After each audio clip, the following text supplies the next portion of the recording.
Hey, I'm KevTV. Let's go on some more coverage from the LRL MotoGP League.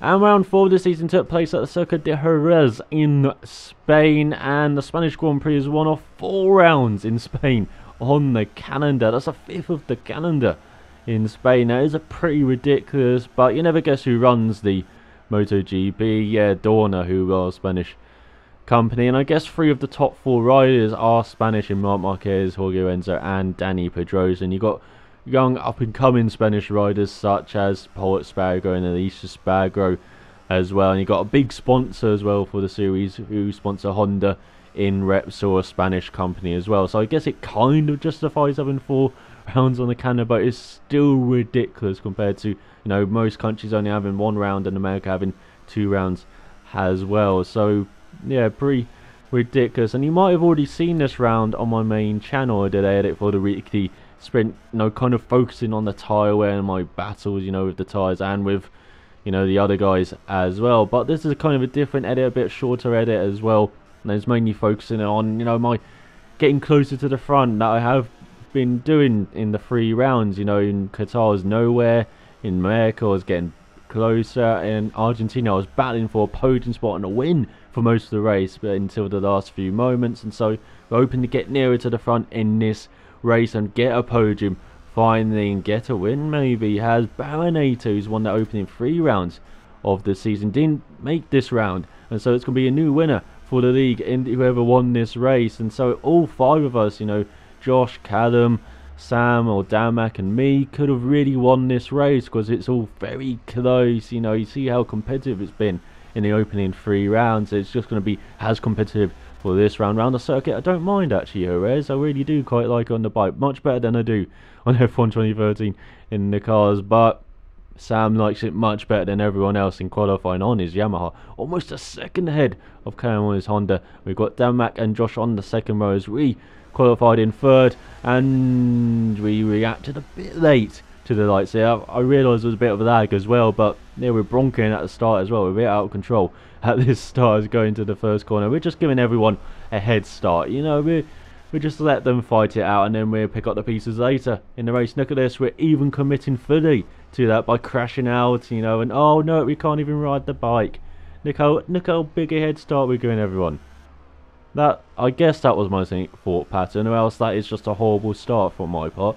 But going on to that 3, we had caught up to Josh in the Yamaha as Sam does the fast out of the race with a 38.0, and we did a 37.9, and I swear the timing is kind of buggered in this game, as you see lots of that ending with like 9 thousandths and lots of weird timings or similar timings as well. And yeah, I swear the timing's a bit buggered on that part, but Sam and Callum are fighting for the win with Damak in 3rd at this point.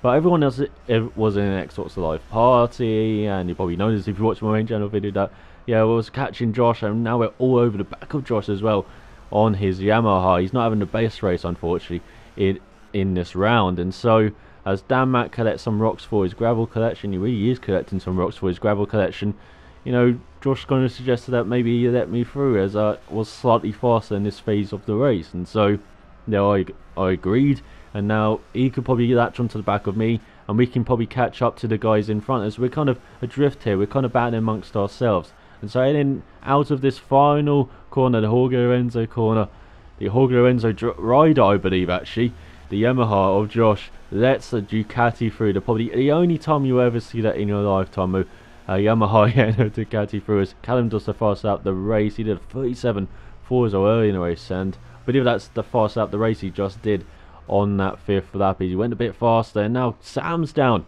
on the other Yamaha, on the Rossi Yamaha, and now we're just a second behind him.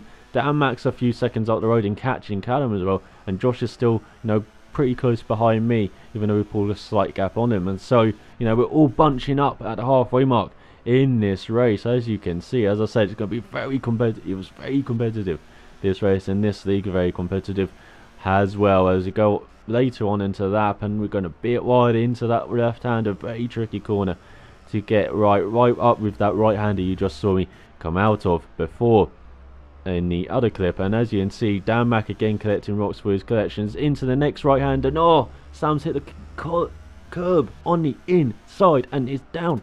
And we are up to third spot now, and that is the first occurrence of something you're going to see regularly now as we build up a gap on Sam and maybe catch up to Dan Mack in front. And we did that on the second next lap. As you can see, you're close behind the Honda. Callum's put out a bit of a gap now, and the tyre wear is starting to come into play.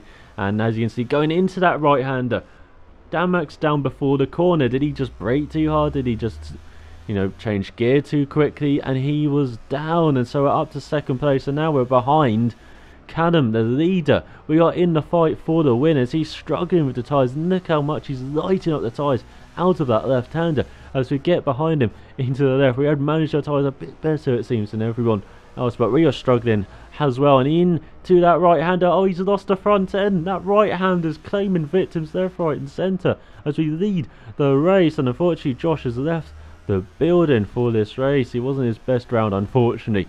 And so going into this right-hander with a 3.5 second gap on Callum, we were just trying to manage the tyres for the rest of this race. We didn't want to push, as you saw everyone was really struggling with the tyres of this race. Jerez is known as a tyre eater, in F1 2013. He's a tyre eater in this game as well. And oh, we were struggling majorly. Callum's gained a second on us in a lap. Now he's gained 2.5 seconds heading into the final lap. At the start of the final lap, he's all over our backside. The Honda as Dan Mack's still collecting some gravel for his collection. He really wants to collect gravel from every corner. As into that tricky right-hander, we're going wide.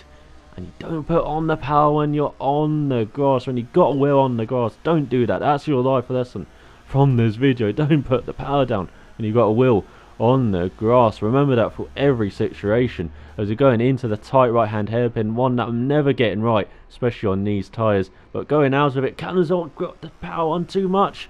And we're back into the lead. This is just about survival. This final lap as the Honda, Callum rode a brilliant couple of laps to catch up to me.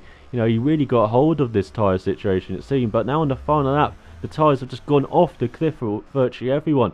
Dan Mack and Sam are catching up to us as well as we're bunching up with all the shenanigans. And can we survive the corner of death? Yes, we can, as we're a second ahead of Callum going into this right-hander. We think we've got this race in the bag now, as we've got a right-hand kink, and then we've got a heavy braking zone though for the last corner. But we should survive this. We survived most of the lap as we go into this tight left-hander. The Jorge Lorenzo corner claims the Ducati, and there goes Callum. Please fall. Not me, Callum. Yeah, so he lost the win on the final corner, and we put it in second gear. We don't want to lose second place as well to Sam, with Dan Mack in fourth and Josh in fifth. But so close, so close. But well done to Callum on his Honda. But at least we got our first podium in the league. Maybe we can build on it in Mugello. So now for watching, and I will see you then.